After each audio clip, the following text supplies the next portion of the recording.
નમસ્કાર વિદ્યાર્થી મિત્રો, કેમ છો? મજામાં ને? હું છું તરુણ કુમાર અને આપનું સ્વાગત છે આપણે યુટ્યુબ ચેનલ સાયન્સ ટીવી ગુજરાતીમાં.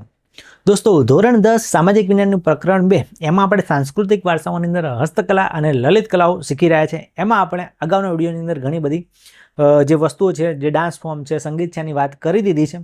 હવે આજના વિડીયોની અંદર આપણે વાત કરીશું નાટ્યકલાની. નાટ્યકલા કેવી રીતે કરવામાં આવે છે, ભવાઈ કેવી રીતે કરવામાં આવે છે, ગરબા કેવી રીતે કરવામાં આવે છે અને એની શું ખાસિયત છે. તો ચાલો સમયનો બગાડ કર્યા વિના શરૂ કરીએ આજનો વિડીયો. તો સૌથી પહેલાં શરૂઆત કરીએ છીએ નાટ્યકલાની. બરાબર, ડ્રામેટિક આર્ટ, ડ્રામા કરવાનું. તો પહેલાંના જમાનામાં જ્યારે મોબાઈલ નહોતો, ટીવી નહોતું, બરાબર, ત્યારે લોકો ખાસ કરીને નાટકો જોતા હતા. બરાબર, નાટકોની અંદર શું હોય? તો એ નાટકો કેમ હોય? તો એમાં મનોરંજન હોય અને પહેલાંના નાટકોમાં સંસ્કાર પણ હોતા હતા. અત્યારના પિક્ચરોમાં એટલા સંસ્કાર નહીં હોતા, પણ પહેલાંના નાટકોની અંદર મનોરંજન પણ હોતું હતું પ્લસ સંસ્કાર પણ હોતા હતા, એટલે એને નાટ્યકલા કહેવામાં આવતી હતી. નાટક કરવાનું, એમાંથી મજા પણ આવે પણ એમાંથી સંસ્કાર પણ મળે, કે શીખવા મળે. બરાબર, હવે જે નાટક કરવામાં આવે ને એમાં બે કેરેક્ટર બહુ ફેમસ હતા પહેલાં. એક તો સૂત્રધાર. સૂત્રધાર શું કરે? તો જે નાટક હોય એનું સંચાલન કરે, મુખ્ય કેરેક્ટર હોય, એનું નેરેશન પણ કહેવાય. બરાબર, એટલે ઘણી વખત તમે પિક્ચરમાં જોતા હોય કે સ્ટોરીની શરૂઆત કોઈક વ્યક્તિ કહેતો હોય, સ્ટોરી ટેલર પણ તમે એને કહી શકો. બરાબર, એ સૂત્રધાર હોય, એ કહાની કેવી રીતે આગળ વધશે એ બધું નક્કી કરતો હોય, એ જણાવતો હોય, એને સૂત્રધાર કહેવાય. અને બીજો વિદૂષક. ઘણા નાટકોની અંદર વિદૂષક પણ હોય, એ સૂત્રધાર જેવું જ કામ કરે. બરાબર, એ વિદૂષક ઘણી વખત નેરેશન પણ કરતો હોય, અંદર રમૂજી નાટક પેલા જોક્સ પણ મારતો હોય, બરાબર, લોકોને હસાવતો હોય. એ વિદૂષકનું કામ છે મુખ્ય. બરાબર, એટલે રમૂજ વડે આનંદ પમાડનાર વ્યક્તિ એટલે વિદૂષક. બરાબર, તો આ તો સૂત્રધાર અને આ વિદૂષક બે મેઇન કેરેક્ટર નાટ્યકલાના હોતા હતા. હવે આની અંદર આ જે નાટક કરવામાં તો એ બધાને ગમતું. અબાલ વૃદ્ધ એટલે નાનાથી માંડીને મોટા જે ઘરડા માણસો, બધાને નાટકોની અંદર ખૂબ મજા આવતી હતી. દોસ્તો, નાટ્યકલાની અંદર આ છે ભરત મુનિ, આચાર્ય ભરત મુનિ. એમનું ખૂબ જ મોટું પ્રદાન છે, બહુ જ અગત્યનું. એમને નાટકો કરેલા છે અને એમનું લખાણ પણ લખેલું છે. એમને એક વસ્તુ કહી હતી, એ ખાસ તમે યાદ રાખજો, કે એવું કોઈ શાસ્ત્ર નથી, એવું કોઈ શિલ્પ નથી, એવી કોઈ વિદ્યા નથી, એવું કોઈ કર્મ નથી જે નાટ્ય કલામાં ના હોય. એવું વાક્ય આમણે કીધું હતું. બરાબર, આ પણ પૂછાય છે કે ભરત મુનિએ કયું વાક્ય કીધું હતું. ભરત મુનિએ નાટ્યકલા વિશે શું કહ્યું હતું? તો એવું કોઈ શાસ્ત્ર નથી, એવું કોઈ શિલ્પ નથી. શાસ્ત્ર નથી યાદ રાખજો, શિલ્પ નથી યાદ રાખજો, કોઈ વિદ્યા નથી એ યાદ રાખજો, વિદ્યા, અને એવું કોઈ કર્મ નથી. ચાર વસ્તુ યાદ રાખજો. શાસ્ત્ર, શિલ્પ, વિદ્યા અને કર્મ નથી કે જે નાટ્યકલામાં ના હોય, એવું ભરત મુનિએ કહ્યું હતું. આ છે ભરત મુનિ. એ મહાન નાટ્યકાર હતા. એમને નાટ્યશાસ્ત્ર પણ લખેલું છે. બરાબર, અને એમને દ્રશ્ય શ્રાવ્ય એટલે સાંભળવાનું, જોવાનું, અને નાટકો પણ ઘણા લખેલા છે. પણ યાદ રાખજો, પ્રથમ એમને નાટક લખ્યું હતું, જે સૌથી પહેલું નાટક હતું, ઐતિહાસિક નાટક, એનું નામ યાદ રાખજો, દેવાસુર સંગ્રામ. દેવાસુર સંગ્રામ સૌથી પહેલું ઐતિહાસિક નાટક હતું જે લખ્યું હતું આચાર્ય ભરત મુનિએ. દેવાસુર સંગ્રામ યાદ રાખજો. ઓકે, એના પછી બીજા પણ ઘણા લેખકો આવ્યા જે જેમણે નાટકો લખ્યા હતા. એમાં આવે મહાકવિ ભાસ અને મહાકવિ કાલિદાસ. બંનેના નામ તમે સાંભળ્યા હશે. એમના ફેમસ નાટકો હતા, યાદ રાખજો. મહાકવિ ભાસ હતા. આ મહાકવિ ભાસ છે. ભાસે કયા કયા નાટકો લખ્યા હતા જે મહાભારત ઉપર આધારિત હતા? તો 3 નાટકો ખાસ યાદ રાખજો. એક છે કર્ણભાર, ઉરુભંગ અને દૂતવાક્યમ. બરાબર, દૂતવાક્યમ, કર્ણભાર અને ઉરુભંગ. આ 3 નાટકો ભાસે લખ્યા હતા. યાદ રાખજો, મહાકવિ ભાસે કર્ણભાર એટલે જે મહાભારતનું કેરેક્ટર છે કર્ણ, એના ઉપર કર્ણભાર હતું, એના ઉપરથી ઉરુભંગ હતું અને દૂતવાક્યમ હતું. 3 એમને લખેલા છે નાટકો. બરાબર, અને મહાકવિ કાલિદાસે લખેલા છે અભિજ્ઞાન શાકુંતલમ, વિક્રમોર્વશિયમ અને માલવિકાગ્નિ મિત્રમ. આ 3 જે પ્રાચીન સમયથી જે એમની રચનાઓ છે એની અંદર નાટકો ઘણા લખાયેલા છે. આ 3 રચનાઓ હતી, યાદ રાખજો, મહાકવિ કાલિદાસની. આ ઇમ્પોર્ટન્ટ છે, આ તમે ગમે તેમ કરીને યાદ રાખી લેજો. બરાબર, મહાકવિ ભાસે લખ્યું હતું કર્ણભાર, ઉરુભંગ અને દૂતવાક્યમ, જ્યારે કાલિદાસે લખ્યું હતું અભિજ્ઞાન શાકુંતલમ, વિક્રમોર્વશિયમ અને માલવિકાગ્નિ મિત્રમ. આ એવું નહીં કે આટલા જ લખ્યા હતા, એમને ઘણી બધી રચનાઓ કરેલી છે, બરાબર. પણ આ ફેમસ આ 3 અહીંયા આપણે તમારે ધોરણ 10ના સામાજિક વિજ્ઞાનમાં યાદ રાખવાનું છે. લખ્યા તો ઘણા બધા નાટકો લખ્યા હતા. ગુજરાતની અંદર ફેમસ છે જયશંકર સુંદરી. આ છે જયશંકર સુંદરી, જે ગુજરાતના નાટ્યકલાનું શિખર ગણવામાં આવે છે, બરાબર. આમનું નામ યાદ રાખજો, જયશંકર સુંદરી, ગુજરાતના ફેમસ નાટ્યકાર. ચલો, આના સિવાય બીજા પણ ઘણા બધા ડ્રામા આર્ટિસ્ટ છે જે નાટકો કરે છે. એમાં તમે નામ સાંભળ્યું હશે ઉપેન્દ્ર ત્રિવેદીનું. ઉપેન્દ્ર ત્રિવેદી, બરાબર. એમને ગુજરાતના જે આપણે પિક્ચરોની વાત કરીએ, મૂવી, એમાં ઘણા એમને કામ કરેલું છે, બરાબર. ઉપેન્દ્ર ત્રિવેદી ખાસ યાદ રાખજો. પછી આ બધા પણ ઘણા બધા નાટકકારો છે. દીના પાઠક, પ્રાણસુખ નાયક, અમૃત નાયક, બરાબર. બાપુલાલ નાયક, જસવંત ઠાકર, સરિતા જોશી, પ્રવીણલાલ, દીપક ઘીવાલા, બરાબર. ઉપેન્દ્ર ત્રિવેદી બહુ જ ફેમસ નામ છે. તમે કદાચ જોયેલું પણ હશે કોઈ પિક્ચર જૂનું, બરાબર. તો આ જૂના નાટ્યકારો છે, બરાબર. વિક્રમ ઠાકોરને પણ લઈ શકાય, એ પણ પિક્ચરોમાં આવે છે નાટક, પણ એમને સ્પેશિયલ નાટકો નહીં કરેલા હોય. પિક્ચરમાં કામ કરેલું હોય એ વાત અલગ છે. આ બધા પિક્ચરોમાં આવે છે, ઉપેન્દ્ર ત્રિવેદી પિક્ચરોમાં આવે છે, પણ નાટક વસ્તુ છે ને એ અલગ છે, થોડીક પિક્ચરોથી અલગ છે. એટલે ઉપેન્દ્ર ત્રિવેદી નાટ્યકાર કેવા છે? વિક્રમ ઠાકોર છે એ છે, પછી હિતુ કનોડિયા છે, બધા ગુજરાતી જે કલાકારો છે ખરી, પણ જો એમને નાટકો કરેલા હોય તો નાટ્યકાર કહેવાય, બાકી એ લોકો એક્ટર કહેવાય, બરાબર. ચલો, તો નાટ્યકલાની અંદર આ બધા મુદ્દા ખાસ તમે યાદ રાખજો. ફરીથી એક વખત જોઈ લો કે મનોરંજન માટે હોય છે, બરાબર. નાટકનું સંચાલન કરે સૂત્રધાર કહેવાય, જેમ જો કોમેડી જોક્સ મારે એને વિદૂષક કહેવાય, બરાબર. ભરત મુનિએ નાટ્યશાસ્ત્રની રચના કરેલી છે, એ પણ યાદ રાખજો, બરાબર. નાટ્યની અંદર શું હોય તો લેખન હોય, મંચન હોય, સાંભળવાનું, જોવાનું હોય, બરાબર. એમાં બધાનું સંગીત પણ અંદર આવી જતું હોય છે નાટકની અંદર. બધાને ગમે, બાલ વૃદ્ધ બધાને ગમે છે, બરાબર. ભરત મુનિએ શું કીધું હતું કે ભાઈ એવું કોઈ શાસ્ત્ર નથી, વિદ્યા નથી, શિલ્પ નથી, કે એવું કોઈ કર્મ નથી જેમાં નાટ્યશાસ્ત્રમાં ના હોય, બરાબર. એવું નાટ્યકલામાં ન હોય એવું કીધું હતું. પછી પ્રમુખ નાટક યાદ રાખજો, ભરત મુનિનું દેવાસુર સંગ્રામ સૌથી અગત્યનું નાટક હતું. આ ઉપરાંત મહાકવિ ભાસે લખ્યું હતું કર્ણભાર, ઉરુભંગમ, બરાબર. અને દૂતવાક્યમ, જ્યારે મહાકવિ કાલિદાસે લખ્યું હતું અભિજ્ઞાન શાકુંતલમ. આ ઉપરાંત લખ્યું હતું વિક્રમ વર્ષિયમ અને લખ્યું હતું માલવિકાગ્નિ મિત્રમ, બરાબર. ગુજરાતના નાટ્યકલાની અંદર જયશંકર સુંદરીનું નામ મોખરે છે. બીજું તમે યાદ રાખજો ઉપેન્દ્ર ત્રિવેદીનું, બીજા ઘણા બધા નામો છે જે નાટકો માટે પ્રખ્યાત છે. ચલો, અહીંયા નાટ્યકલામાં આટલું યાદ રાખવાનું છે, બરાબર. થોડુંક મગજ ઉપર લોડ પડી જશે, પણ જેટલા મુદ્દા યાદ રહે એટલું યાદ રાખજો, અને જે ઇમ્પોર્ટન્ટ છે તો હું તમને કહું જ છું. હવે નેક્સ્ટ છે ભવાઈ. ભવાઈ એ શરૂઆત કરી હતી ઈસાઈ ઠાકરે. આ ઈસાઈ ઠાકર છે, એમને 700 વર્ષ પહેલાં ભવાઈની શરૂઆત કરી હતી. ભવાઈ શું છે? એક જાતનું નાટક જ છે, પણ સ્ટેજ ઉપર ના થાય, એની પાછળ કોઈ પડદો ના હોય. નાટકની અંદર નાટકની પાછળ પડદો પણ હોય, એમાં કોઈ એન્કર પણ હોય, જે સૂત્રધાર પણ હોય, સ્ટોરી કહેતો હોય, વિદૂષક પણ હોય. આની અંદર ભવાઈની અંદર શું હોય કે ભાઈ શેરીની અંદર પાછળ કોઈ પડદો ના, શેરીની વચ્ચોવચ્ચ બધા આજુબાજુ બેઠા હોય અને વચ્ચે નાટક કરતા હોય ભવાયાઓ, અને ભવાયાઓ કહેવાય. તો શાસ્ત્રકારોના મતે આ જે નાટકો હતા એ ભાવપ્રધાન નાટકો હતા. ભાવપ્રધાન નાટકો એટલે કેવા? તો એની અંદર લાગણી પણ હોય, ઇમોશન પણ હોય, ભાવનાઓ પણ હોય, બરાબર. અત્યારે પિક્ચરોની અંદર હોય છે એવી લાગણીઓ બધું હતું. સોલંકી યુગમાં આ કળાનો વિશેષ પ્રોત્સાહન મળ્યું હતું. તમારે ખાલી આટલું યાદ રાખવાનું કે ઈસાઈ ઠાકરે શરૂઆત કરી હતી લગભગ 700 વર્ષ પહેલાં ભવાઈની. ઓકે, વાત કરીએ પ્રમાણે કે જે ભવાયાઓ હોય, ભવાઈ કરતા હોય એટલે પાછળ પડદો ના હોય, પડદા વગર હોય. એમાં ઘણી વખત લોકો ભૂંગળું પણ વગાડતા હોય છે, આવું ભૂંગળ કહેવાય એને, ભૂંગળ પણ વગાડતા હોય છે.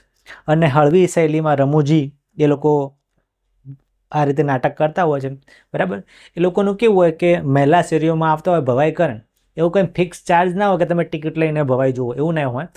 ભવાઈ પતી જાય એટલે સવારે એ લોકો ઘરે ઘરે ફરતા હોય, તમારે જે દાન આપવું હોય આપી શકો છો. મોટાભાગે એવું હતું અમે ભવાઈઓ જોયેલી છે વર્ષો પહેલાં, બરાબર. ભવાઈની ઓળખની વાત કરીએ તો ભવાઈમાં કયા કયા હોય નાટકો જેવું? તો એક છે રામદેવનો વેશ, એટલે ભવાયાઓ રામદેવનું નાટક કરે, બરાબર. ભગવાન રામદેવનું નાટક કરે એટલે રામદેવનો વેશ, બાબા રામદેવ પીર જેને આપણે કહીએ છીએ, એમનો વેશ ધારણ કરે, એમનો કોઈ પરચો હોય એનું નાટક કરે, બરાબર. અને ઘણી જગ્યાએ તો એ લોકો અખતરાઓ પણ કરે, ખતરનાક આમ સ્ટન્ટ પણ કરતા હોય છે. જેમ કે માથા ઉપર ચા બનાવી એવું અમે જોયેલું છે. પછી લોખંડનો એકદમ ગોળ હોય ને ગરમ, એ પણ મોઢામાં નાખે, ભવાયો એવું પણ કરતા હોય છે. પછી ઝંડા ઝૂલણનો વેશ પણ ધારણ કરે, પછી કજોડાનો વેશ પણ ધારણ કરે. એટલે આ રીતે જુદા જુદા વેશ ધારણ કરતા હોય છે. અને આમાં કેવું હોય છે કે મોટાભાગે આમાં સ્ત્રીઓ ઓછી હોય છે, લગભગ ભવાયોમાં હોતી નથી. પુરુષ હોય ને એ પુરુષ જ લેડીઝનું સાડી ને ચણિયો ને બધું પહેરે, અને સ્ત્રીનો રોલ પણ જેન્ટ્સ જ કરતા હોય છે મોટાભાગે. પણ પછી કોઈ જગ્યાએ લેડીઝ પણ કરતી હોય તો ખ્યાલ છે નહીં. બરાબર. પછી જુઓ, આમાં મુખ્ય પાત્ર ભવાઈની અંદર રંગલો અને રંગલી નામ સાંભળ્યું હશે તમે, કોઈ જગ્યાએ જોયું હશે. એમનો ફેમસ ડાયલોગ છે, તાક થૈયા થૈયા થૈયા થઈ. એ રંગલા ને રંગલીનો ડાયલોગ છે. બરાબર. એ કોઈ જગ્યાએ તમે ગુજરાતી નાટક કોઈ જોયું હોય કે ત્યાં જોયું તો તમે સાંભળ્યું છે કે રંગલો રંગલી છેલ્લે આવું બોલતા હોય છે. બરાબર. એ પણ એમાં ભવાઈની અંદર આવી જાય છે. ઓકે. અને આવા જે શેરી નાટકો હોય છે જેને ભવાઈ કહેવામાં આવે છે, એમાં અત્યારે બેટી પઢાઓ બેટી બચાવો એના ઉપર પણ કરી શકાય. બરાબર. શૈક્ષણિક નાટક પણ કરી શકાય. કોઈ કુરિવાજ હોય, દારૂની બદીઓ હોય, એને દૂર કરવા માટે પણ આ રીતના ભવાઈ કરવામાં આવતી હોય છે. અને જે ભવાઈની શરૂઆત કરે એટલે માતાજીનું નામ લઈને સ્તુતિ કરે, ભૂંગળ વગાડે, અને ભૂંગળ વગાડીને એ આ રીતે ભવાઈની શરૂઆત કરતા હોય છે. બરાબર. તો ભવાઈ વિશે આપણે જાણ્યું એ ફરીથી એક વખત જોઈ લઈએ તો ભવાઈ છે એ ભાવ પ્રધાન નાટકો છે. એમાં ઇમોશન હોય, ઘણી વખત એટલા ઇમોશનલ હોય કે આપણે રોઈ પણ જઈએ. બરાબર. એમાં શરૂઆત ઈશાઈ ઠાકરે લગભગ 700 વર્ષ પહેલાં કરી હતી. બરાબર. એમાં ઓછો ખર્ચ હોય છે, વધુ પ્રોત્સાહન મળે, પડદો ના હોય, એ બધું તમારે યાદ રાખવાનું. ભૂંગળ વગાડીને લોકો શરૂઆત કરે છે. ઓકે. મુખ્ય વસ્તુ યાદ રાખજો કે એમાં રામદેવનો વેશ હોય, ઝંડા ઝૂલણનો વેશ હોય, કજોડાનો વેશ હોય, એવો એ લોકો વેશ ભજાવતા હોય છે. અને સામાજિક રીતે કોઈ દૂષણ હોય તો એને પણ દૂર કરવામાં એ વપરાતું હોય છે. આ ભવાઈ તરીકે ભવાઈનું નાટક કરી શકાય છે. એમ કે કન્યા કેળવણી, બેટી બચાવ માટે પણ રંગલો રંગલી આવું કરી શકે છે. બરાબર. અને ભૂંગળ વગાડીને ભવાઈની શરૂઆત કરતા હોય છે. ચાલો નેક્સ્ટ જોઈએ આદિવાસી નૃત્ય. આદિવાસી, બરાબર. આદિવાસી લોકો કેવું નૃત્ય કરે છે અને આદિવાસી નૃત્ય કહેવાય છે. એમાં ખાસ કરીને એ લોકો ઉત્સવ પ્રિય હોય. બરાબર. ઉત્સવ આવે ત્યારે આ લોકો આદિવાસી નૃત્ય કરતા હોય છે. એ પણ ગુજરાતનો સાંસ્કૃતિક વારસો જ છે. વિવિધ કોમો, રીત રિવાજો અને પરંપરાઓના સંગમ વડે એ લોકો આ બધું વસ્તુ વાપરતા હોય. તહેવારો અને લગ્ન વખતે, મેળા વખતે એ લોકો આદિવાસી નૃત્ય કરતા હોય છે. ખાસ કરીને દેવી દેવતાઓને ખુશ કરવા માટે, હોળી હોય, કોઈનો લગ્ન હોય, એ પ્રસંગે આ લોકો, યાદ રાખજો કે લગ્ન હોય, હોળી હોય, એ વખતે આ લોકો નૃત્ય કરતા હોય છે. મોટાભાગે આ રીતે એક ગોળ સર્કલમાં ઊભા રહે અને હાથ પકડી લે એકબીજાના, અને વર્તુળાકારે ગોળ ગોળ ફરતા ફરતા એ નાચતા હોય છે આદિવાસી નૃત્યની અંદર મોટાભાગે. બરાબર. એમાં મંજીરા હોય, થાળી હોય, તુર હોય, પાવરી હોય, તંબુરા હોય, ઢોલ નગારા પણ એની અંદર આવી જાય છે. એવું વગાડીને એ લોકો નાચતા હોય છે. બરાબર. આ ઉપરાંત ઘણી જગ્યાએ જે આદિવાસી નૃત્ય છે એની અંદર 2 નૃત્ય ખાસ ફેમસ છે. એ તમારે યાદ રાખવાના બોર્ડની પરીક્ષા માટે. એક છે ચાળો નૃત્ય અને બીજું છે ટિપ્પણી નૃત્ય. જે ચાળો નૃત્ય છે એની શું ખાસિયત છે કે એની અંદર પક્ષીઓની નકલ કરવામાં આવે. મોર બનીને, તમે પેલું તારક મહેતા જોયું હોય તો એમાં ઘણી વખત જેઠાલાલ કરતા હોય છે, મોરને મોરની બને જેઠાલાલને દયા. બરાબર. તો એ રીતે કોઈ મોર બનીને ડાન્સ કરે, ચકલી બનીને, ખિસકોલી બનીને. બરાબર. એ રીતનું અભિનય કરે એને ચાળો નૃત્ય કહેવાય છે. યાદ રાખજો, ચાળો નૃત્ય. બરાબર. જેમ કે પેલો જેઠાલાલ મોર બનીને નાચે છે ને, એ રીતે અહીંયા ચાળો નૃત્યની અંદર મોર બનીને નાચવાનું હોય છે. અને ટિપ્પણી નૃત્ય છે ને એ થોડુંક અલગ છે. એમાં આ રીતે પક્ષીઓ બનવાનું નહીં આવતું. એમાં શું હોય છે તો ભીલ અને કોળી જાતના જે લોકો છે ને એ આ નૃત્ય કરે છે. એમાં ખાસ કરીને લાકડી હાથમાં લઈને નૃત્ય કરે. લાકડી લઈને હાથમાં ઠપ ઠપ ઠપ ઠપકારશે જમીન ઉપર, ધપ ધપ. એટલે એક પ્રકારનું સાઉન્ડ પણ આવશે અને એ લોકો નાચશે.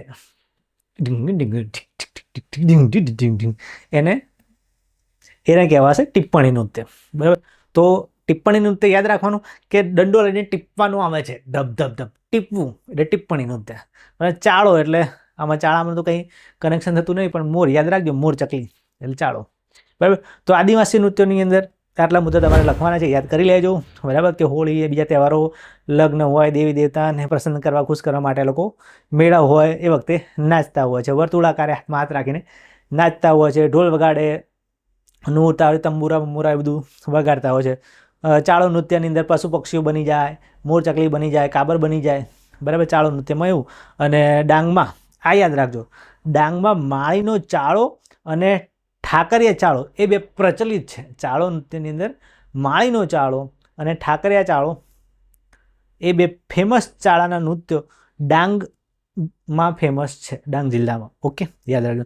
ટિપ્પણી નૃત્ય ભીલ અને કોળી જાતના લોકો કરતા હોય છે. લાકડાના છેડે એક લાકડાનો બીજો ટુકડો પણ બાંધેલો હોય, ધપ ધપ ધપ કરતા હોય છે, જમીનને અડાડીને નાચે, એટલે તાલબદ્ધ નૃત્ય કરે છે. આ આદિવાસી નૃત્ય હતા. ચલો, હવે સૌથી ફેમસ, વર્લ્ડ ફેમસ, બરાબર, બધા ગુજરાતીઓને ગમે એવું નૃત્ય એ છે ગરબો. પહેલાં તો ગરબો બધા રમતા હશો, પણ ગરબાની વાત ખબર હશે નહીં. તો ગરબો કોને કહેવાય? તો આ રીતે એક માટલું, જે આપણે માટી કામની અંદર વાત કરી કે માટલું હોય માટીનું બનાવેલું, એમાં વચ્ચે વચ્ચે વચ્ચે કાણા પાડેલા હોય, એને કહેવામાં આવે ગર્ભદીપ. ગરબાનો મુખ્ય અર્થ જ છે ગર્ભદીપ, એટલે ગર્ભની અંદર દીવો મૂકેલો હોય એને કહેવાય ગર્ભદીપ. ગર્ભદીપ એટલે ગરબો.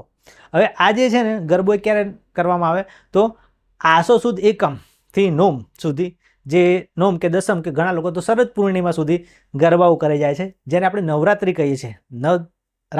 નવરાત્રિ આ ગરબો લેવામાં આવે છે, બરાબર, કાણાવાળો ઘોડો, અને માથે મૂકીને ગોળ ગોળ ફરવાનું, માતાજીનું નામ લેવાનું, માતાજીની માંડવીને ફરતે પૂજા અને આરાધના કરી ગોળ ગોળ માથા ઉપર ગરબો લઈને ફરવું, એને કહેવામાં આવે છે ગરબો.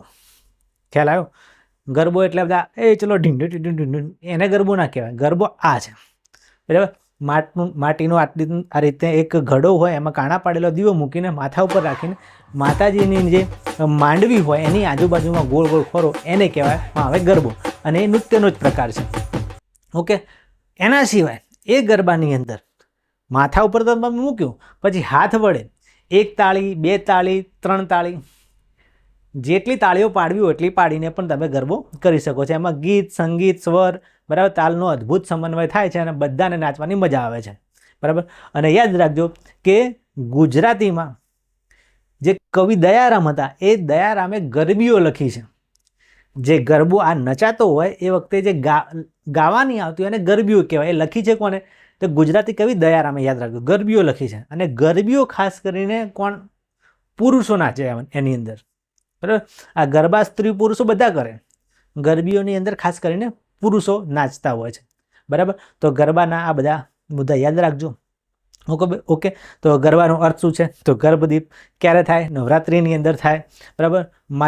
મા આદ્યશક્તિ અંબાજીની, જગદંબાની પૂજા થાય, સ્તુતિ થાય, બરાબર. અને ગરબાની અંદર ઢોલ નગારા વાગતા હોય ને તાળે લોકો નાચતા હોય છે. ગરબીમાં થોડો ફરક અલગ છે કે ગરબી છે શું છે? તો એ ગરબી એ મોટાભાગે શ્રી કૃષ્ણ ભગવાનની ભક્તિ સાથે સંકળાયેલી છે. ગરબા છે એ જગદંબા મા સાથે સંકળાયેલું છે. અને ગરબીઓ લખી છે કોણે? દયારામે લખી છે. અને ગરબીઓ મુખ્યત્વે પુરુષો દ્વારા રમાતી હોય છે. ઓકે, હવે વાત કરીએ રાસ, દાંડિયા રાસ. ગરબાની અંદર જ દાંડિયા રાસ ઘુસાડી દીધો છે, બરાબર. તો એ રાસનું શું મહત્વ છે? તો રાસ એ ગોળાકારે ફરી ફરીને ગાવાનું હોય છે, નાચવાનું હોય છે, બરાબર. એને રાસ કહેવામાં આવે છે.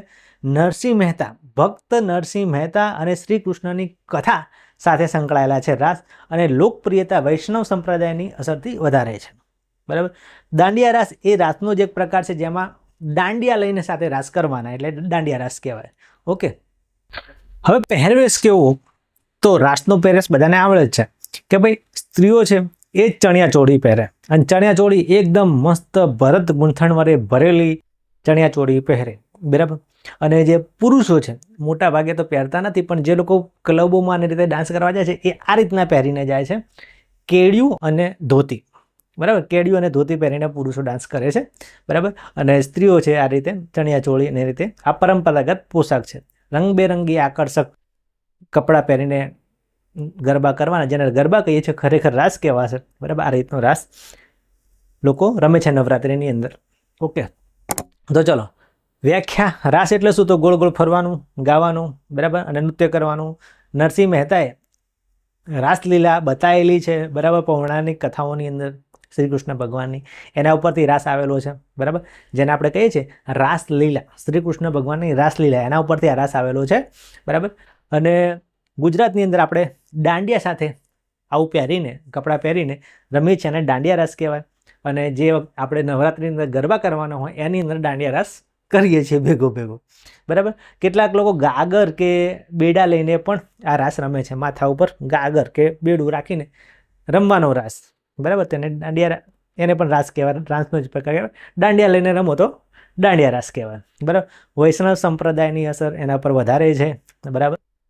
અને સ્ત્રીઓ પહેરે છે ભરેલા ભરત ગૂંથણવાળા ચણિયા ચોળી અને પુરુષો પહેરે છે કેડિયું અને ધોતી.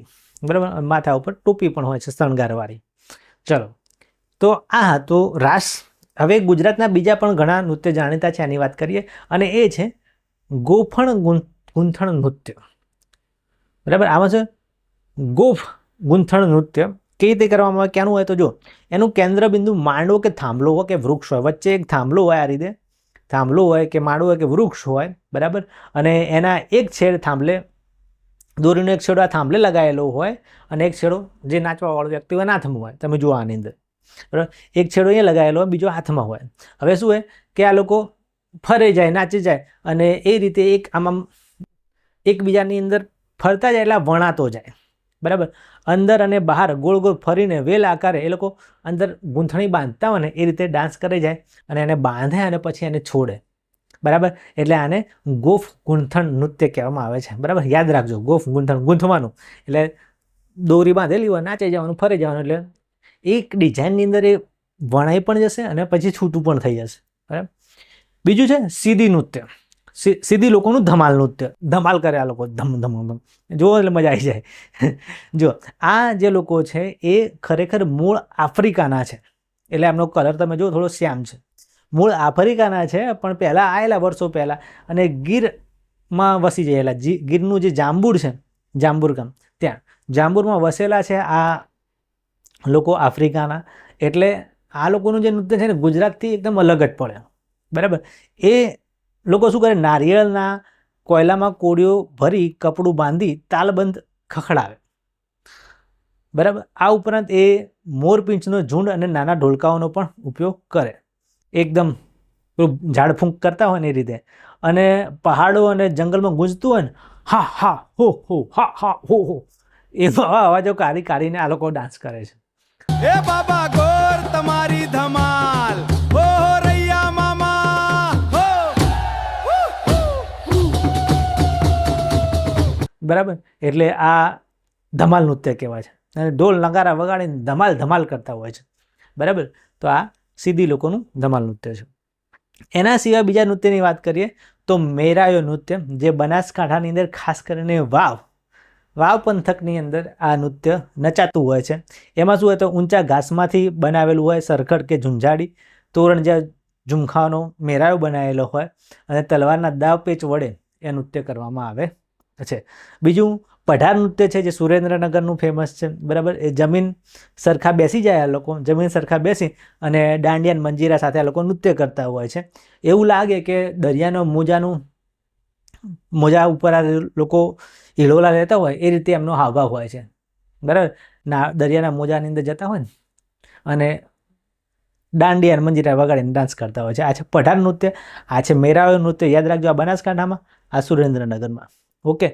એના સિવાય સૌરાષ્ટ્રની અંદર બીજા નૃત્યમાં આવે છે કોળી નૃત્ય. એ કોળી નૃત્યની અંદર એક પાઘડી પહેરવામાં આવે આ રીતે, જેને મદ્રાસીઓ કહેવામાં આવે. બરાબર. આ મદ્રાસીઓ કહેવામાં આવે. ઉપર માથા ઉપર પહેરેલું હોય. આ ઉપરાંત આભલા ભરેલું લીલા પટ્ટાનું બાંધણું પણ એ લોકો લગાવે છે અને કેડે રંગીન ભેટ પણ હોય છે. આ રીતનો એ લોકોનો પહેરવેશ હોય છે. અને સૌરાષ્ટ્રમાં મેર અને ભરવાડ જાતિના પણ લોકો આના સિવાય બીજા પણ નૃત્યો કરતા હોય છે. બરાબર. આ કોળી નૃત્ય ખાસ યાદ રાખજો. તો આ હતા ગુજરાતના જાણીતા નૃત્યો કે જેમ આપણે વાત કરી એ પ્રમાણે બધા મુદ્દાની અંદર આવી જાય છે. બરાબર. ગોફ ગૂંથણ નૃત્ય, તો એની અંદર આપણે વાત કરીએ, એક માંડવો હોય, થાંભલો હોય, બરાબર, દોરી બાંધેલી હોય અને વ્યક્તિઓ ફરી જાય અને એકની અંદર એક એ લોકો અંદર બાંધણી પણ કરી દેશે ને છોડી પણ દેશે. બરાબર. સીધીઓનું ધમાલ નૃત્ય છે એ આફ્રિકાના મૂળ વતની છે. બરાબર. ગીરના જાંબુરમાં રહે છે અને આ નૃત્ય કરે છે. નારિયેળના કોયલામાંથી કોડીઓ ભરી એના પર કપડું બાંધીને ખખડાવીને હો હો હો હો કરે અને નગારા ઢોલ પણ વગાડતા હોય છે. બરાબર. પછી વાત કરીએ એમ કે મેરાયો નૃત્ય, એ બનાસકાંઠાના વાવ જિલ્લાની અંદર હોય છે. પછી પઢાર નૃત્ય છે સુરેન્દ્રનગરની અંદર પઢાર જાતિના લોકો કરે છે. ઓકે, એમાં દાંડિયા અને મંજીરા વગાડે ને જમીન ઉપર બેઠીને દરિયાનું મોજોમાં જે હલતા હોય ને એ રીતે હલતા હોય છે. પછી મેર અને કોળી જાતિનું નૃત્ય પણ હોય છે, જે સૌરાષ્ટ્રના વિસ્તારની અંદર અમુક લોકો કરતા હોય છે, એના માટે જાણીતા છે. તો મિત્રો એ મુદ્દા યાદ ના રહે તો આ કોષ્ટક પણ તમે યાદ કરી શકો છો. આ નૃત્ય છે ચાળો, ટિપ્પણી, ગોપ, ગૂંથણ, ધમાલ, બરાબર, પઢાર નૃત્ય, મેરાયો નૃત્ય. એ વિસ્તાર છે કે આદિવાસી છે, ભીલ, કોળી, ગુજરાતમાં ગૂંથણ ગુજરાતની અંદર, પછી આ સીધી જાંબુરમાં, સુરેન્દ્રનગર, બનાસકાંઠા, વાવની અંદર. અને મુખ્ય વિશેષતા કે આમાં પક્ષીઓનો અવાજ કાઢવામાં આવે. અહીંયા જાડી લાકડી હોય ટિપ્પણી નૃત્યમાં, ઠપ ઠપ કરવાનું આવે. આમાં દોરીને થાંભલો હોય ગો ગૂંથણની અંદર, બરાબર. આમાં મંજીરા હોય, બરાબર, મોરપીંછ વડે કરવામાં આવે. સાગરના મોજા જેવું પઢાર નૃત્ય હોય. આમાં મેરા નૃત્યની અંદર સરકર કે ઝૂંઝાળી ઘાસ હોય એની અંદર, બરાબર. આ રીતે જુદા જુદા નૃત્યની જુદી જુદી વિશેષતા હોય છે. તો વિદ્યાર્થી મિત્રો, આ વિડીયોમાં બસ આટલું જ. આ વિડીયો તમને કેવો લાગ્યો ચોક્કસથી જણાવજો. જો આ વિડીયો તમને ગમ્યો હોય તો લાઈક કરો, શેર કરો, સબસ્ક્રાઈબ કરો. અને જો તમે આ ચેનલ ઉપર નવા હો તો બેલ આઇકોનનું બટન દબાવી દો, જેથી અમારે જે લેટેસ્ટ વિડીયો બનશે એની અપડેટ તમને મળી રહેશે. તો ચાલો વિદ્યાર્થી મિત્રો, આ વિડીયોમાં બસ આટલું જ. જો તમારે કોઈ મટીરિયલ, કોઈ વિડીયોની લિંક જોઈતી હોય તો ડિસ્ક્રિપ્શનમાં તમને મળી રહેશે. ડિસ્ક્રિપ્શનને ચેકઆઉટ કરી લેજો. ત્યાં મારો વોટ્સએપ નંબર પણ આવેલો છે. તમારે કોઈ મનમાં પ્રશ્ન હોય તો તમે મને વોટ્સએપ કરીને પણ જણાવી શકો છો. તો ચાલો વિદ્યાર્થી મિત્રો, આ વિડીયોમાં બસ આટલું જ. હવે મળીશું આવતીકાલે આ જ સમયે આ જ ચેનલ ઉપર. ત્યાં સુધી આવજો અને તમારી તબિયત સાચવજો. Thank you.